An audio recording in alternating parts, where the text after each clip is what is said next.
In the quiet heart of the forest, where the wind carried the soft song of leaves and the scent of wet earth, there was a giant creature lying helpless in the mud. She was still, her breath slow and heavy. Her eyes were half open, clouded with pain and exhaustion. No one knew how long she had been there. Perhaps hours, perhaps a full day. But one thing was certain: if help did not come soon, she would not make it through the night. Her great body was trapped beneath fallen branches and thick roots, tangled deep in the earth after a heavy storm. She had struggled until her strength gave out. Now she could only breathe shallowly, her chest rising and falling like a wave that was fading away. And yet, there was something else, something more urgent than pain. Deep within her, life was stirring. She was not alone.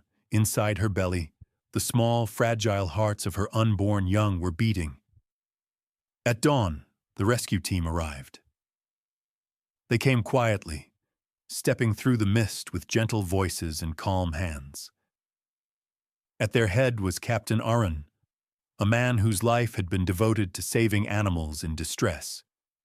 His eyes were tired from years of long nights and dangerous missions, but they still carried the same soft kindness that had guided him since he was young. He approached the trapped creature slowly. "Be gentle with her," he said in a low, steady voice. The others nodded. No one raised their voice. Every word was careful, every sound respectful. These people knew that fear was the greatest enemy in a rescue. The team began their work. Large saws were prepared to cut through the fallen branches. The sedative had already been given. She was calm now, her breathing deep but slow. "Sedation is effective," said the doctor softly. "She's completely under." "Okay," Captain Aaron replied. "Everyone, full protective gear, mill 1, cut here and here, make it wide enough to lift her out." The air filled with the hum of saws. Bits of bark flew, sweat rolled down foreheads. The ground shook as the heavy branches were moved aside, piece by piece. All the while, the doctor kept checking her pulse. "Vitals stable," he whispered. They worked for hours under the blazing sun. The creature's chest rose and fell, her heart steady but strained. And then, just as the last piece of wood was removed, a cry came from the doctor.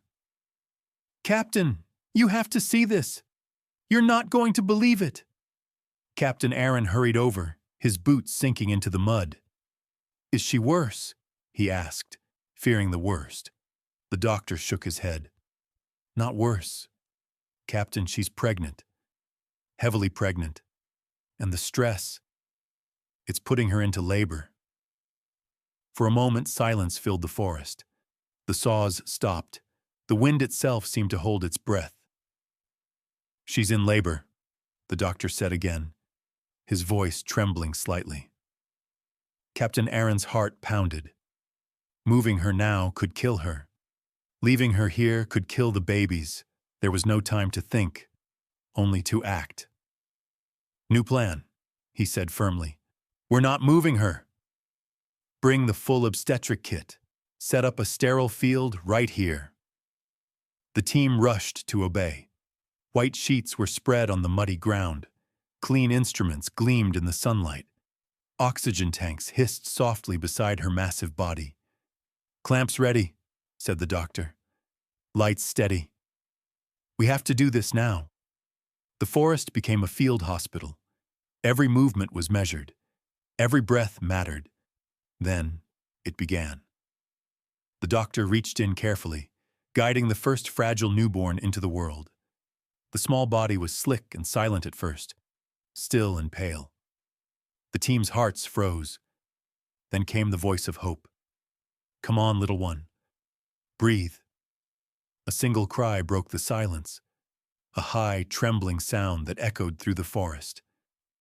The team smiled, tears in their eyes. "We have a cry," the doctor said, his voice breaking. "This one's strong." But before they could celebrate, another contraction began. "Captain," said the doctor, "there's another one." The second baby came minutes later.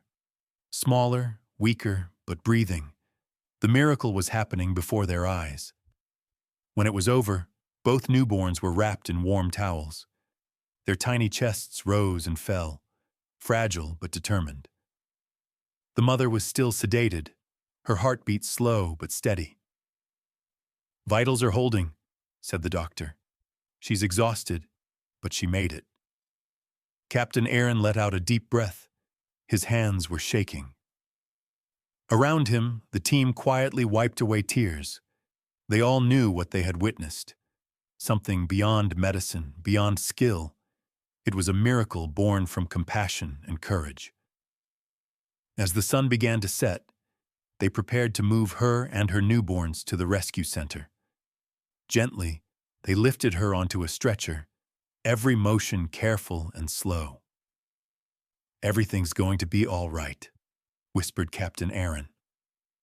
In the transport truck, the soft hum of the engine mixed with the sound of tiny breaths. The mother's eyes fluttered open for a brief moment. She saw them, these strange creatures in masks and gloves, and for a second, there was no fear. Perhaps she knew. Perhaps she understood they had saved her family. Later, they arrived at the rescue center. Hours under the bright lights of the medical bay, the mother was given fluids and warmth.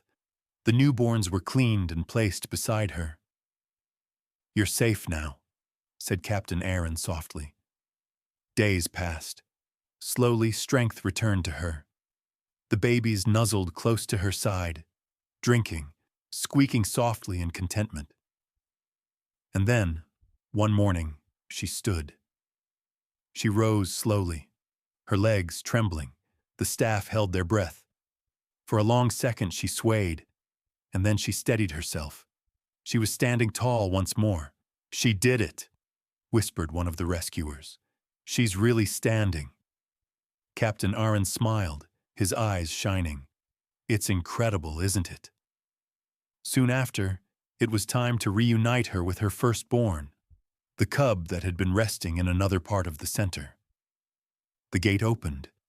The little one ran forward, hesitant at first, then certain. The mother turned, watching with wide eyes, and then she lowered her head, letting the small one press close to her chest. It was a moment so pure that time seemed to stop. Everyone in the room was silent. Even the smallest sound would have felt too loud for such a sacred moment. "They're a family," someone whispered. "A complete family." Tears rolled down Captain Aaron's face. He had seen many rescues in his life, but this one would stay with him forever. Because in this moment, under the soft golden light of morning, he saw something deeper than survival. He saw love. Days turned into weeks. The mother recovered completely. Her 3 little ones grew stronger each day, chasing one another in the sunlight, their playful cries echoing through the sanctuary. Sometimes, when Captain Aaron walked past their enclosure, the mother would stop what she was doing and look at him. Just look. Her eyes, once filled with fear, were now calm and knowing. And in that gaze, he felt something simple and wordless. Gratitude. Perhaps she did not understand words, but she understood hearts. She remembered the gentle hands that freed her, the calm voices that brought her children safely into the world. And every time their eyes met, it was as if she was saying, "Thank you." For the rescuers, it became a story they would tell again and again, a story of courage, compassion, and the quiet bond between human and animal. Because sometimes, in the darkest and most fragile moments, trust is born. And that trust can change everything. Now, When the wind passes through that forest, carrying the soft sounds of life, it feels almost like a whisper, a reminder that even in pain, there can be miracles.